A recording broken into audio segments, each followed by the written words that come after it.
the oculomotor nerve. Oculomotor nerve is the one that is responsible for supplying most of the extraocular muscles. It consists of two nuclei shown right here and here. This is the main motor nucleus that will supply the five muscles, and then there is this parasympathetic nuclei, that is the Edinger-Westphal nucleus. So these are the two nucleus. The main will be general somatic efferent, and the parasympathetic one will be general visceral efferent.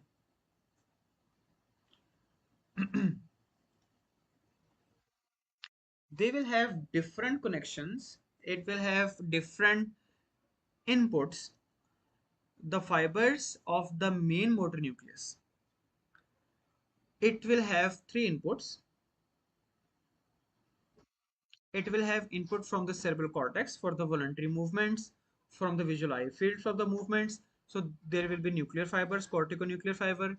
There will be fibers coming from superior colliculus that are responsible for the tactospinal reflexes, and there will be fibers coming from medial longitudinal fasciculus for different conjugate eye movements, and it will be for the conjugate eye movements and vestibulo-ocular and some other reflexes. So these are about the oculomotor nerve. Let me disappear for 1 second.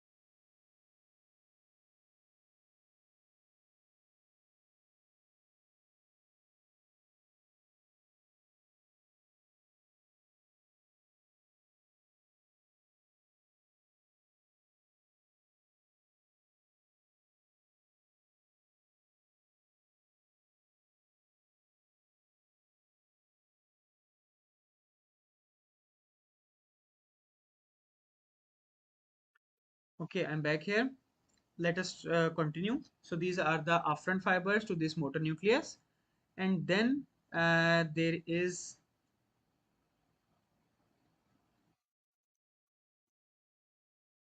okay, then we have this parasympathetic nucleus. It is responsible for accommodation and pupillary constriction. So it is receiving the fibers from cerebral cortex that were responsible for the accommodation, and it is receiving fibers from the pretectal nucleus that was responsible for pupillary light reflex. Okay, then let us talk about the route of which oculomotor nerve takes while exiting the brainstem. Oculomotor nerve exits from the brainstem. It moves through the brainstem by passing through the red nucleus, and it exits by coming out from the medial aspect of this part. This is called crus cerebri or cerebral peduncles. So it is exiting from this part. This whole area between the two crus cerebri, this part is called interpeduncular fossa. So it is basically exiting inside the interpeduncular fossa. Here you can see from the front, here it is exiting into the interpeduncular fossa, and here from there it moves onto the middle cranial fossa, and it moves through the this lateral wall of the cavernous sinus. This will be the oculomotor nucleus, oculomotor nerve fiber, sorry. These will be coming from the lateral wall of the cavernous sinus. They will move ahead in the lateral wall, and it will enter the orbit through this part, that is the superior orbital fissure.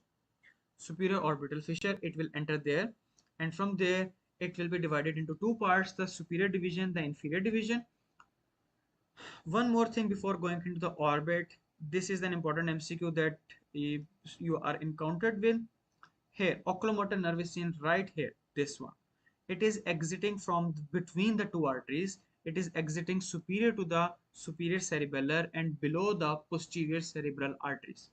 So any aneurysm, any pathology including these vessels do grip, do capture oculomotor nerve.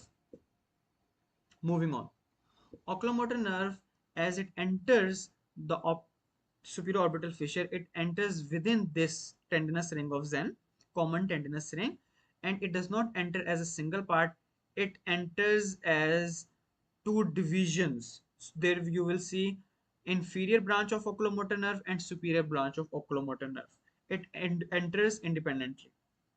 And which muscles do they supply? The superior branch, it supplies the two muscles that are attached to the roof, the levator palpebrae superioris and superior rectus.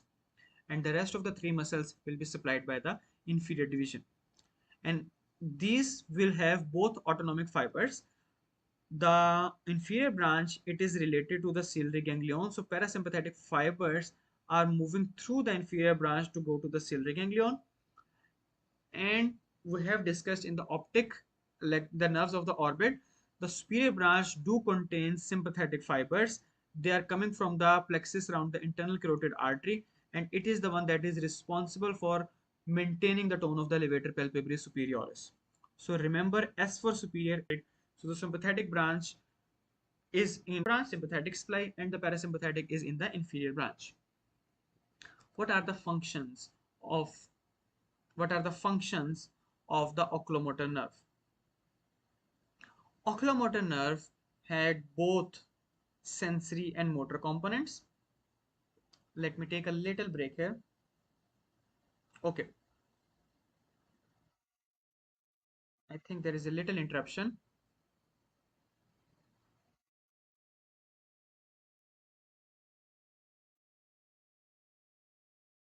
So we are back.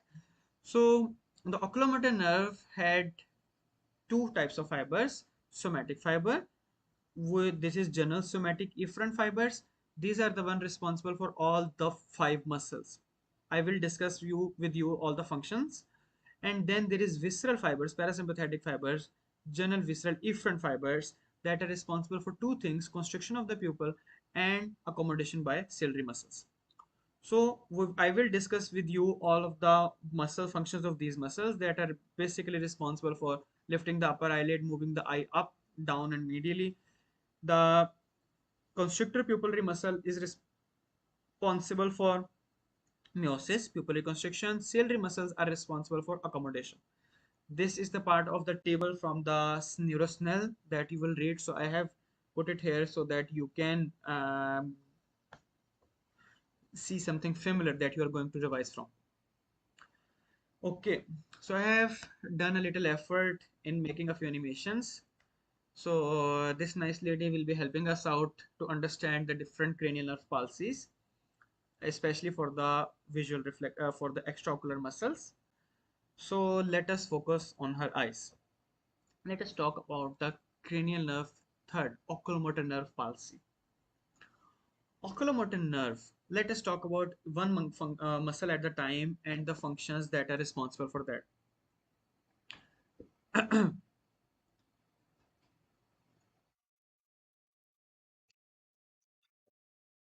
Oculomotor nerve was supplying pupillary sphincter muscle.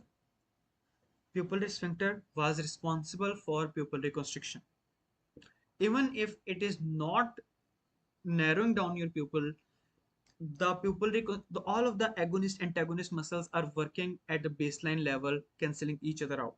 So in a resting situation, pupillary constrictors are working with pupillary dilators and they're balancing out your eye.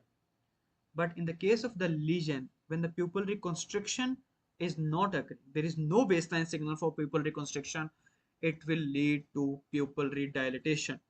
And this dilatation is called mydriasis. So that is the one defect that will be seen. Moving on, the next defect, the next muscle is levator palpebrae superioris, that is responsible for the elevation of the upper eyelid. You are looking at the screen right now, your eyes are open. This is thanks to levator palpebrae superioris.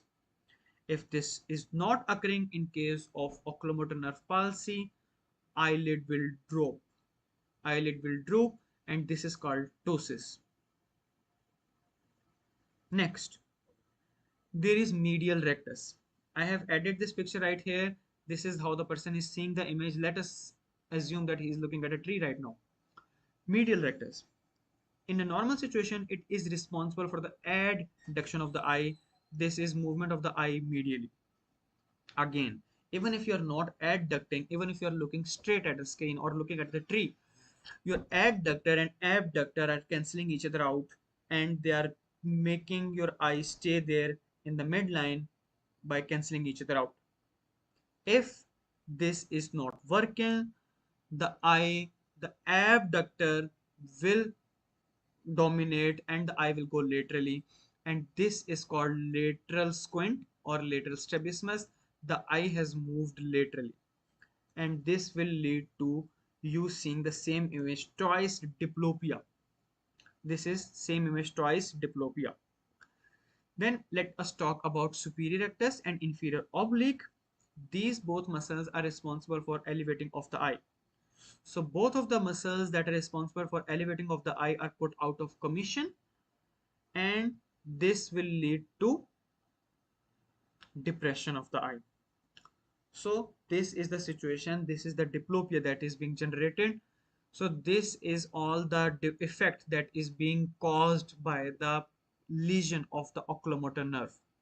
Dilatation, mydriasis, pupil drooping, ptosis, diplopia due to the depression and lateral strabismus. So these are the reasons, that are the pathologies that are being caused by the cranial nerve 3 palsy. Let